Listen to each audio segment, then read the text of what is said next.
Welcome back, MTG Joe here. Today we're going over a weekly meta breakdown for the historic best of one format. For those of you new to the channel, what we do here is we look at the best performing decks of the week for each of the respective formats on MTG Arena. And we get the data from UntappedGG, a companion tool that runs alongside your Arena client, tracks win rates, loss rates, deck collections, in-game overlays, whole bunch of useful features that you can get started with for free in the link in the video description down below. I also paste all these deck lists into the video description, so if you want to copy paste the dreaded net decking, you can definitely do so. These are decks that we have sample sizes to see what wins and gets you closer to as you try to rank up to Mythic if you want to be competitive or just find a new deck, new idea. So like I said, this is the historic best of one. If you're looking for Explorer, I did best of one and best of three in one video for this week. That's up. Standard best of one is up as well. We'll get to the rest of the formats later in the week. With the qualifier being Alchemy for January. As we get closer to January, I'll do a one-off closer to. And then with the decathlon events coming up, I will also highlight decks for each of those events as it comes up before. So make sure to subscribe if you want your source of all the best deck lists on Arena. This is the spot to get it.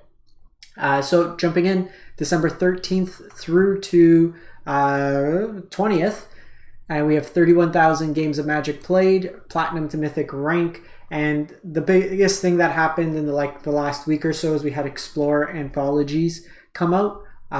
So we got stuff like Nykthos into the format, a couple other sideboard cards more so. Nykthos is probably going to have the biggest impact. We might see some white weenies in the future.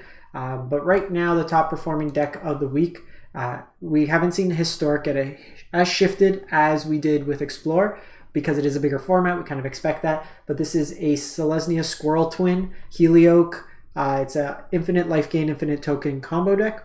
And this works with the combination of Heliod, Skurrioke, and anything that gains you a life when a creature enters the battlefield. So, to kind of explain it in quick terms, Skurrioke enters the battlefield, triggers a life gain trigger. Heliod puts a counter on Skurrioke. A counter goes on Skurrioke, triggers its ability, creates a squirrel token, which gains you a life. That lets Heliod put a counter on the Skurrioke. Rinse, repeat, rinse, repeat. You're clicking, you're clicking, you're clicking. So many clicks. Your hand breaks because you've clicked so hard. And then you could gain as much life and as many tokens as you can in that period of time. And ideally, you get something like Trelasara or Voice of the Blessed that gets really big that turn. You can kill him that turn.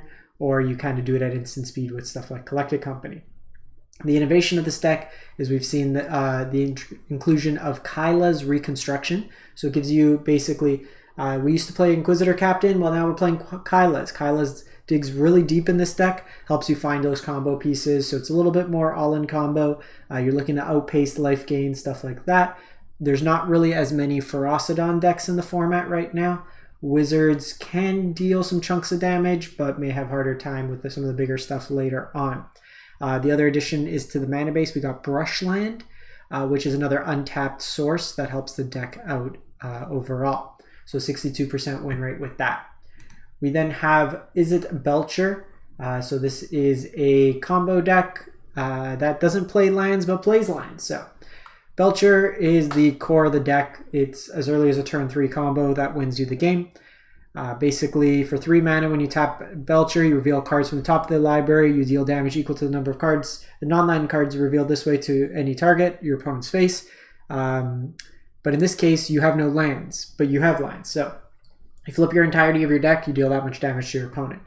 The way you get around this is by playing these module dual face lands. So you have stuff like Valakut's Awakening, Shatterstorm, Seagate Restoration, Songmad Treachery, all those kind of effects there. You could ramp ahead with stuff like Strike It Rich to get you ahead on curve. You're playing copies of Brotherhood's End, Strangle, Spikefield Hazard as interaction. Faithless Looting also helps you dig for spells, along with stuff like Seize the Spoils and Valakut's Awakening. And ideally what you want to do is turn 3 or turn 4, if you've had your treasure token, you cast Ironcrag Feat. Ironcrag Feat gives you exactly enough mana to cast the Charbelcher from hand and then activate it that turn. If you don't have Charbelcher in hand, you're able to, with Indomitable Creativity, sack any of your treasure tokens and you find it that way there. You can make treasure tokens with like Magma Opus, stuff like that. And then you have Pact of Negation as protection. So if you want to see this deck in action, I have a full video on it. It is effective but kind of boring, if the best way. Like, it wins games, but I didn't find it fun either way. Like, win or lose, it was like you do the turn 3 once and then you're like, okay, I've had enough. Now we have Boros Affinity. So this is an artifact aggro deck built around Retrofitter Foundry. It's kind of the engine card of the deck, and it allows you to tap and tap. And it's really, you're playing it for the last mode, the Sacrifice Thopter, create a 4/4. Ornithopter's 0 mana, so you could basically turn 1 get a 4/4. You have Barb Spike, which creates a Thopter. You have Yod Ti, which creates a Thopter. So lots of ways to get like free 4/4s in the deck. And then you have Shadow Sphere for trample, Portable Hold for removal, Esper Sentinel as taxing effects, Toolcraft Exemplar becomes a 3/2 first strike when you attack, Ingenious Smith fetches you any of these artifacts based on the top cards. You have Mashiko to pump up your team to deal a whole bunch of damage. Yotai is also removal, kind of mixed in there. You got a artifact land in Darksteel Citadel also hanging out in the mana base. We then go to Izzet Wizards. So this is a deck that's been fairly popular towards the top, and really the innovation of the week that people are trying out is Piece It Together. So this is a new Alchemy 23 card with starting intensity. So for 1 mana, it's basically just a cycle, draw a card, and then you get to put another intensity counter on it. So you perpetually increase its intensity and cards with its name in your graveyard hand library. So they all get bigger. So once you have intensity 4, so after you cast the 4th copy, you get to take an extra turn.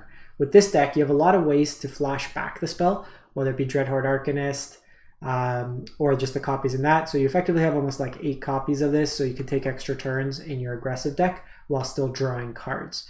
It's interesting, they've taken out all the 2 mana card draw and just gone really lean here in terms of the 1-drop spells. So it's an interesting inclusion. But basically what the core of the deck is, Symmetry Sage pumps up your team along with Balmor. Dreadhorde Arcanist gets to flash back a whole bunch of stuff. You get to use Reckless Charge to haste and do a bunch of burst damage with your creatures. We then jump to Rakdos Midrange, the kind of defuncto control-esque deck of the format. Not quite fully control, midrange, the modern Jund of the format. And there's a lot of kind of parallels to modern Jund. Your Fatal Pushes, your multiple discard spells, Seasoned Pyromancer, late game could get rid of all these discard effects. Kroxa in here, bunch of removal and like Heartless Act, Bone Crusher Giant, Liliana Minus. You have access to Molten Impact, which could be like 2 removal spells in 1 really. Shieldred on the top end, Shieldred, and then you cast Seasoned Pyromancer, gains you a bunch of life. And this is kind of just a grindy mid-range deck. Fable in here as well.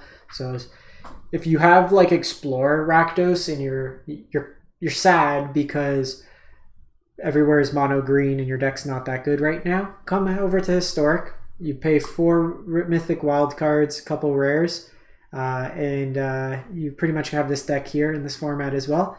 And it's putting up a pretty good win rate at 57%. Then we got a spicy one. So mono green elves, always the deck that's kind of died a little to sweepers and stuff like that. You have Allosaurus Shepherd, which is like the pump effect, a bunch of elves to get you mana, stuff like that. But this version here is playing 4 Karn the Great Creator, and it's got a Karn Wishboard. So notably no Nykthos in this deck here. Might want to, for fun of, squeeze in, but you have a lot of like double pip, triple pip greens, so it makes it a little bit difficult there. But you have your Karn package, and then you're basically able to search like Graveyard Hate, Artifact Enchantment Hate, Liquid Metal Coating, if you've never been familiar with this. So Liquid Metal Coating turns any permanent into an artifact. Karn's plus, so if you target an opponent's land and then you plus with Karn, it has a CMC of 0, becomes a 0 power, 0 toughness creature, and it dies. So you kind of get your opponent that way. You have Staff of Domination, which can basically give you, if you generate enough mana, infinite life, infinite card draw. So you can untap a creature for 3. So if you're netting 4 or 5, 4 mana lets you just tap untap infinitely. 5 mana lets you go and net and accrue a mana each time. And then you could eventually just gain infinite life that way there. You can also tap your opponent's cards. You can draw through your deck. Transmogrifying Wand is removal, Aetherflux Reservoir, kind of life gain backup, and then Wormcoil Engine. So kind of a cool innovation we're seeing Karn sneak its way into here. We then go to Mono Red Aggro. No real changes here. You have your Roiling Vortex, so this version's a little bit more playing into the life gain decks. I don't love Roiling Vortex when you have stuff like Affinity or Wizards because it's hard to race them in a way. The Vortex is nice against the Arcanist, but they can usually pump out more damage anyways. It's kind of a mix. It'll be interesting to see if Eidolon of the Great Revels makes its way in here. The notable knock about Eidolon is you can't Burning Tree into it. This version's also not on Embercleave, so the go wide isn't as necessary. So those additional points of damage could be relevant in those particular matchups, scaling nicely with Torbrand as well. If Elves does become popular, I do like copies of Embercleave. Embercleave lets you push through to get those additional points of damage in. And then lastly, not the highest win rate, but this is a really cool deck, and it's like almost all old border. So this is No Color Storm, and it's kind of built around Semblance Anvil. So Anvil comes in, you imprint, so you exile a non-land card from your hand. Spells you cast that's your card type with it cost 2 less. You do that with Cloud Key, and you choose artifacts. So basically you try to make it so all your artifacts cost 0. Then you have Mystic Forge that lets you play artifacts at the top of your library. A bunch of cards that enter the battlefield, draw a card, or cycle to add mana, and basically are free. And what you're trying to do is cast as many spells as possible from your deck, and then you get to Aetherflux Reservoir your opponents. You have Scrap Trawler that you can sack like these smaller things, and then get back these and kind of get value that way there. So kind of an interesting deck here. Jengantha sideboard in there just to kind of confuse your opponent, but I lost to this. Opponent had the nuts, but when it gets going, it's pretty impressive. But you are a little susceptible, obviously, to artifacts. Hate. Karn shuts down the deck entirely because you can't Aetherflux for the win con. There's no way to take the Karn off the battlefield other than the one Jengantha, but then you're really reliant on this mountain or being able to filter mana here. I guess most of these filter for mana, but you're hoping to not see Karn. But a cool deck there nonetheless. So that's it for the week. Best of 1. Let me know if you've been trying out any new stuff in the format. The deck I'm probably most interested in is seeing how the mono green Devotion deck ports over to Historic, because you have Leyline, the green Leyline, so it just generates like even more stupid amounts of mana. And then the Liquid Metal Coating Wormcoil kind of package in the side. But let me know what you are playing in the comments. And like I said, we're closing in on 7,000 subs for the channel. I'm really hoping to try to hit that before the end of the calendar year. It'd be an awesome accomplishment for 2022. So if you haven't done subscribe to the channel, it's free. Just hit that button, and there's a bunch of great content like this in terms of meta, tournament coverage, as well as gameplay content for all the arena formats. In any case, thanks for watching, everyone. Hope you have a great one, and stay safe out there.